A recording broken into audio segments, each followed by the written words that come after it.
Okay, so good afternoon, everyone. We will tackle about the letters or Rizals Last Letter. So, on June 20, 1892, Rizal wrote two beautiful letters back with faith. So, ito ay isa sa kanyang pamilya and yung isa ay to his countrymen. He sealed them and on envelope of each wrote. So, to be opened after my death. And so, this letter he left with his friend, si Dr. Lorenzo Marquez of Macau. So, sino si Lorenzo P. Marquez? So, Dr. Lorenzo P. Marquez, he is a Portuguese physician who became his friend and admirer, helped him to build a wide clientele. So, ito yung isa niyang letters. So, it is for his family.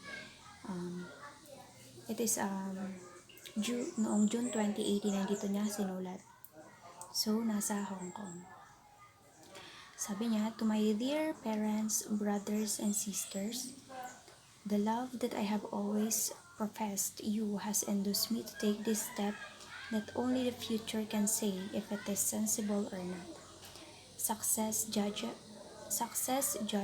things according to their consequences, but whether favorable or unfavorable, it will always be said that my duty has dictated it to me, and it does not matter should I die in its fulfillment. So, gusto niya sabihin na kahit, kahit na ikamatay niya pa, so basta makatulong siya or maging success siya sa sa tinatahak niya para lang sa mga lahat ng taong nabiktima or lahat ng taong naghihirap dahil sa pang-aalipin sa ating mga Pilipino. So I know that I have made you suffer greatly, but I am not repenting of what I have done. So sinasabi niya, so nagsorry din siya or na alam niya na nagsuffer din yung family niya, not just his family but the other people, but the other Filipino people, which is dahil nga dun sa dahil sa kanya. So dahil nga ipinaglalaban niya yung karapatan natin, kalayaan at yung kalayaan natin. So I would again do the same thing that I did because that is my duty. Gladly I depart to expose myself to danger, not to atone for my faults.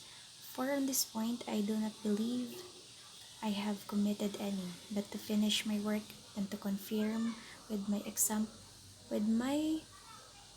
example what I have always preached. So gagawin niya pa rin daw kahit na ikapahamak or ikamatay niya. So man ought to die for his duty and his convictions. I maintain all the ideas that I have expressed concerning the state and the future of the country, and I will die gladly for her and nigh to obtain justice and truly for you. I risk my life with pleasure to save so many innocent persons, so many nephews, so many children or friends and not friends who are suffering because of me. Who am I? Only one man almost without a family, quite disenchanted with life. I have many deception, and my future is dark, and it will be very dark if the light does not illuminate it, the dawn of my native land. So kahit na ikamatay niya or kahit na ano pa ang mangyari sa kanya, basta makuha niya lang yung justice natin, kahit na i-risk niya yung life niya, kahit na ikamatay niya pa, gagawin niya lahat para sa mga inosenteng tao or inosenteng mga Filipino people, mga bata, mga kaibigan or kahit na hindi man kaibigan. So basta makuha lang yung justice at yung kalayaan natin. So tulad ng mga lumang kinamkam ng mga Spaniard. Yan.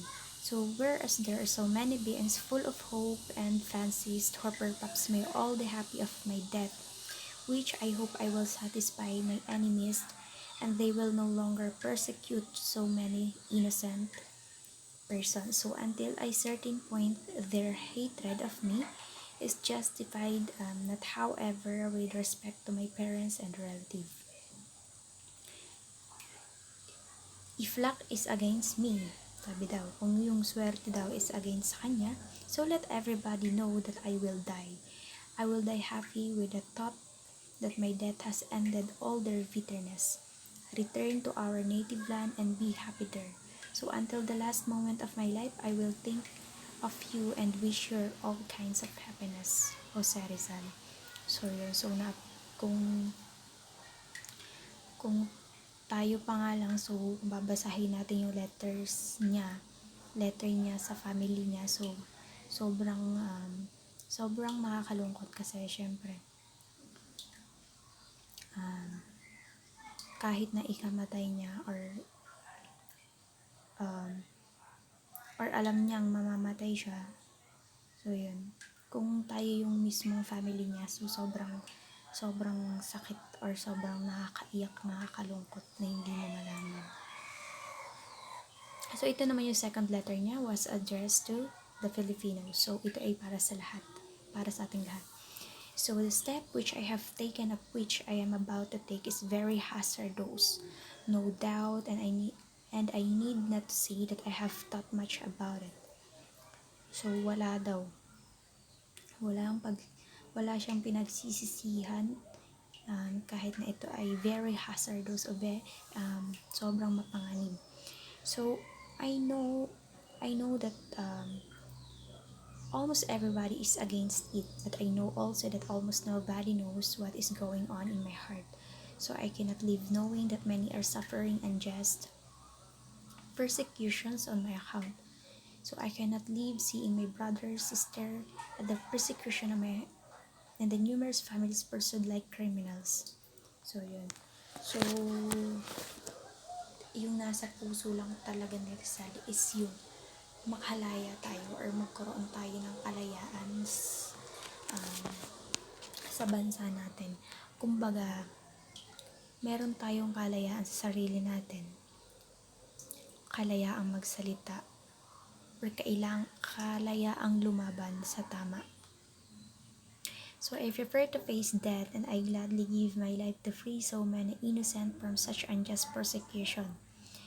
I know that at present the pictures of my country to some extent gravitates about me. That if I die, many will exult, and that therefore many are longing for my destructions. But what shall I do?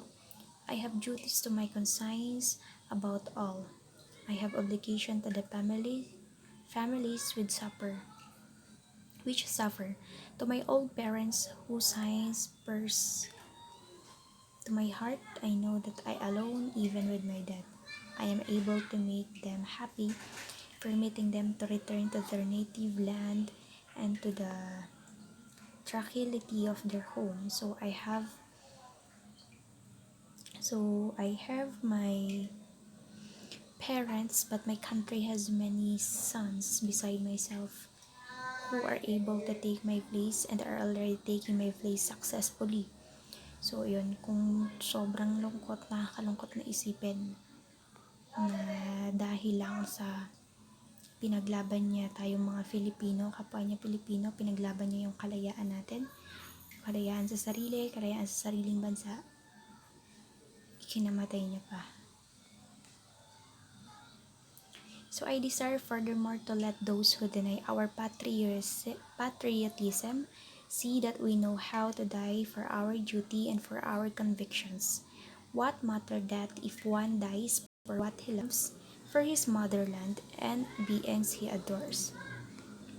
If I suppose that I was the only fulcrum for the policy of the Philippines, and if I were convinced that my fellow countrymen would utilize my services, perhaps I should hesitate to take this step, but there are still others who can, with advantage and take my place. I have always loved my poor motherland, and I'm sure I shall love her to the last moment, even though perhaps men are unjust to me, and my future, my life, my joys, all have been sacrificed for my love of her. Whatever my fate, maybe I shall die blessings her and longing the dawn of the redemptions. Publish these letters after my death. Jose Rizal.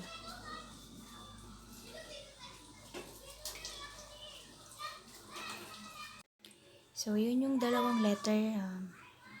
Yun yung dalawang letter ni Rizal for his family and for all the all his Filipino people. So, sobrang nakakalungkot na dahil lang ipinaglaban tayo or dahil lang ipinaglaban niya yung kalayaan natin, humantong ito sa kamatayan niya. So, sobrang nakakalungkot isipin na before he died, sumulat siya ng letter na sobrang nakakalungkot para lang sa kalayaan natin. So, his Rizal talagang siya yung hero na talaga maituturing.